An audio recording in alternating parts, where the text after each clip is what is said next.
Raymart Santiago, nagsalita na tungkol umano sa mga kasinungalingan ng mag-ina na Inday at Claudine Barreto. Ina ni Claudine binaliktad daw ang kwento.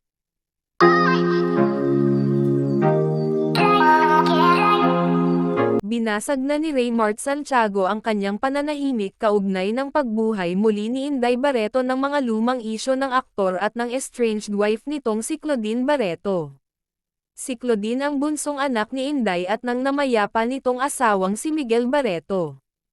Noong October 19, 2025 ay in-upload sa YouTube ang panayam ni OJ Diaz sa ina ni Claudine na si Inday.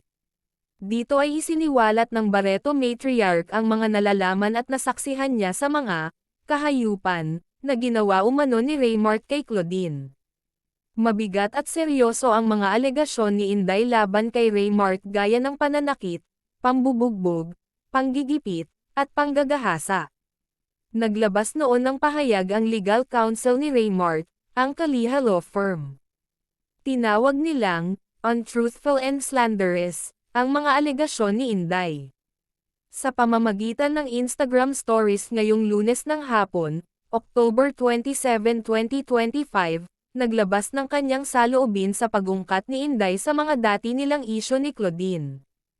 Ayon sa aktor, matagal niyang pinag-isipan kung kailangan na niyang basagin ang matagal na pananahimik upang sagutin ang mga alegasyon laban sa kanya ng kampo ng nakahiwalayang asawa. Ito ay para na rin daw sa kanyang ikatatahimik. Saad ni Raymart, published as is, ilang araw ko rin pinag-isipan kung kailangan ko pa bang personal na magsalita. Kahit mas matimbang sa akin na manahimik na lang, siguro ay kailangan ko rin ilabas kahit paano ang aking saloobin para sa aking kapayapaan. Sa loob ng halos 13 taon, pinili kong manahimik at idaan ang lahat sa tamang proseso.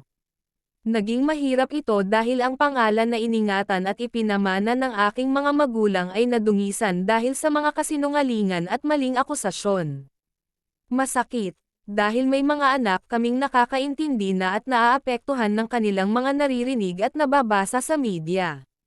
Nakakadismaya, dahil kung makapagsalita ang iba ay akala mong naging bahagi sila ng aming buhay at ang lahat ay alam nila. Kahit na ganon, alam ko na ang pananahimik ang mas makabubuti para sa aming kanya-kanyang pamilya at mga anak. At alam ko at ng mga tunay na nakakakilala sa amin ang katotohanan. Nakarating daw kay Raymart ang nakakasuklam na akusasyon ni Inday na itinuring niyang pangalawang ina.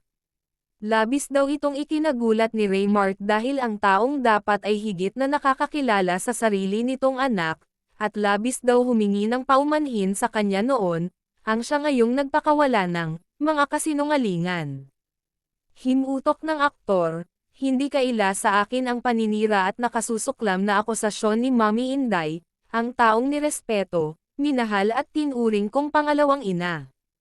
Pero nakagulat, dahil yung tao na dapat na higit na nakakikilala sa kanyang anak, ang taong siya mismong walang humpay sa paghingi ng paumanhin sa akin noong mga nagdaang panahon ay siya ngayong nagbibitaw ng mga kasinungalingan.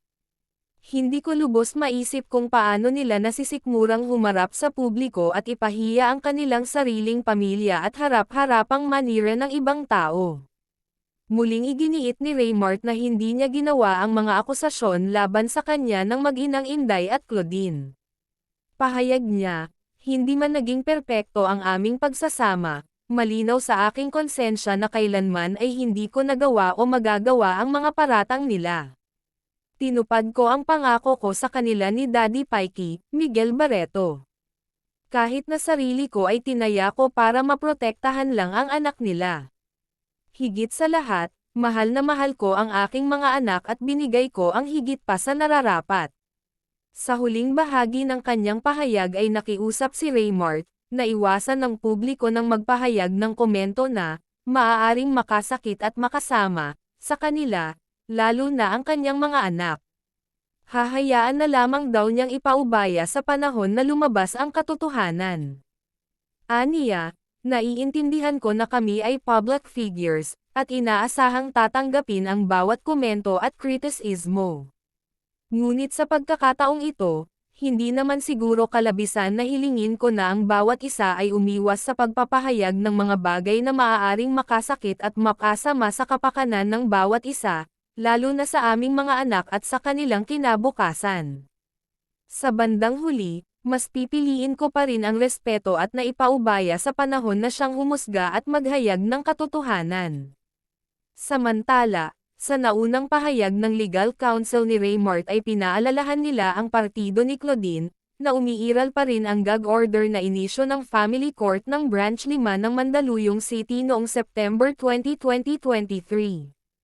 Sa loob daw ng panahong iyon ay matapat itong sinusunod ni Raymart, kaya umaasa silang susundin din ito ni Claudine at ng kanyang pamilya bilang respeto sa korte at, higit sa lahat, para sa kapakanan ng kanilang mga anak.